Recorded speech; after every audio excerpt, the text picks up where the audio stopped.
Bonsoir à tous. J'espère que vous allez bien.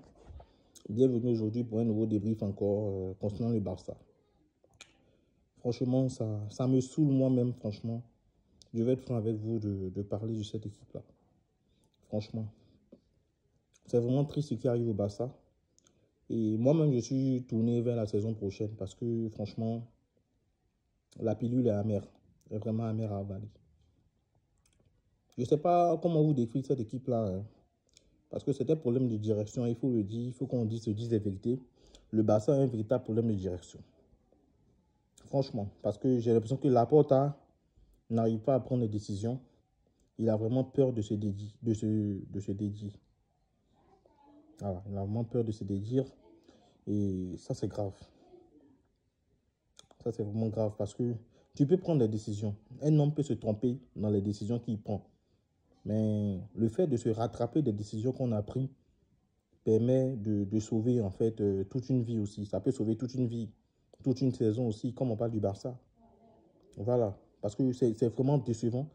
On a Xavi qui a eu un effectif un peu, on peut dire, un très bon effectif cette année. Et on se rend compte que Xavi ne travaille pas. Même les bases, ce Barça-là ne maîtrise plus les bases. Le tiki-taka, ce n'est plus ça. Il nous a vendu des illusions. Notre équipe est devenue nulle. Notre équipe ne maîtrise plus rien. Notre équipe est vraiment l'ombre d'elle-même. Et c'est une véritable déception. En tant que supporter barcelonais, je suis vraiment déçu. Parce que l'équipe ne propose rien du tout. Que ce soit dans le jeu, on ne voit rien. C'est une équipe qui évolue en dents des scies. Souvent, ils ont envie de jouer. Souvent, ils n'ont pas envie de jouer. Il n'y a aucune constance. Rien du tout à avaler quand tu supportes le Barça. Les matchs durent toute une éternité quand on supporte le Barça parce qu'il n'y a rien. Il n'y a rien dans le contenu. C'est une fois par à coup. Ils nous sortent une super performance et le lendemain, on retombe dans nos travers. Xavi l'a vu. Il sait qu'il ne maîtrise plus cet effectif-là. Il nous a menti concernant la méritocratie. Parce que Xavi, ce qu'il fait, c'est vraiment grave. C'est un assassin, Xavi. C'est vraiment dit, Xavi, c'est un assassin. Il nous fait du mal. Tout le temps, il nous fait du mal. Tu as une équipe comme le Barça. Actuellement, on te dit que tu as un milieu de terrain qui est formé de Frenkie de Jong, de Christensen et de Gundogan. Tu as Christensen, un milieu défensif, sachant que tu sais que c'est un défenseur. Et tu as Fermin Lopez sur le banc, sachant que Frenkie de Jong ou Gundogan peuvent évoluer devant la défense. Pourquoi ne pas créer une complémentarité avec des joueurs à leurs différents postes? Tu peux nous mettre un Frenkie de Jong, Gundogan et Fermin Lopez. Mais Xavi ne va jamais faire ça. Et il ne le fera jamais parce qu'il s'en fout en fait du Barça. En dehors même de Fermin, tu as Pedri aussi que tu peux envoyer au milieu de terrain. Tu ne le fais pas. Tu préfères faire jouer Pedri en faux ailier et mettre Lamine Yamal qui nous a sauvés pendant un très bon moment. On ne jouait pas bien. Lamine Yamal nous a sauvés à plusieurs reprises, qui est joueur en forme actuellement. Tu préfères mettre Pedri et laisser Yamal sur le banc. Ça sert à quoi? Et les conséquences, on les subit tous. Hein. On les subit tous en tant que supporters barcelonais. C'est vraiment très grave en fait. On est arrivé à un stade où vraiment on ne sait plus où on est en fait. On n'a plus d'identité. Nous sommes dans une crise identitaire. À qui appartient-on? On appartient à qui en fait? Nous-mêmes, supporters barcelonais, on ne sait pas. Aucune philosophie, rien du tout. Xavi a bien dit qu'il veut partir, mais qui fait les choix? Xavi continue de faire les choix dans cette équipe du Barça. C'est lui qui est toujours le boss. Malgré qu'il doit partir, il est le boss, il fait les choix des joueurs du 11 de départ. Et rien ne changera. Prions Dieu même que Dieu nous aide à se maintenir dans les 4 premiers pour pouvoir jouer la Ligue des Champions prochaine. Parce que là, franchement, on a touché le fond. C'est une déception totale à tous les niveaux. Araujo est devenu l'homme de lui-même. Jules Koundé, on n'en parle pas. Cancelo est obligé de tout faire parce que Pedri n'est pas ailier, donc il ne peut pas percuter. 7, Lamine Yamal, on le met pour jouer sur son faux pied. Il aurait plus apporté qu'un Pedri en ailier. Un Pedri au milieu de terrain aurait plus apporté, même si on faisait la formation avec Frenkie de Jong, Gundogan, Pedri. Ça aurait plus apporté qu'un Christensen au milieu du terrain. Parce que vous voyez Christensen qui rate beaucoup de passes. Même les passes les plus simples, il les rate, mais ce n'est pas de sa faute. Ce n'est pas son poste. Ce n'est pas son poste.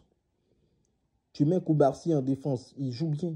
Mais pourquoi ne pas mettre Christensen sur le banc pour qu'il se rende compte qu'au Barça, on veut de l'efficience. On ne veut pas de médiocrité, en fait.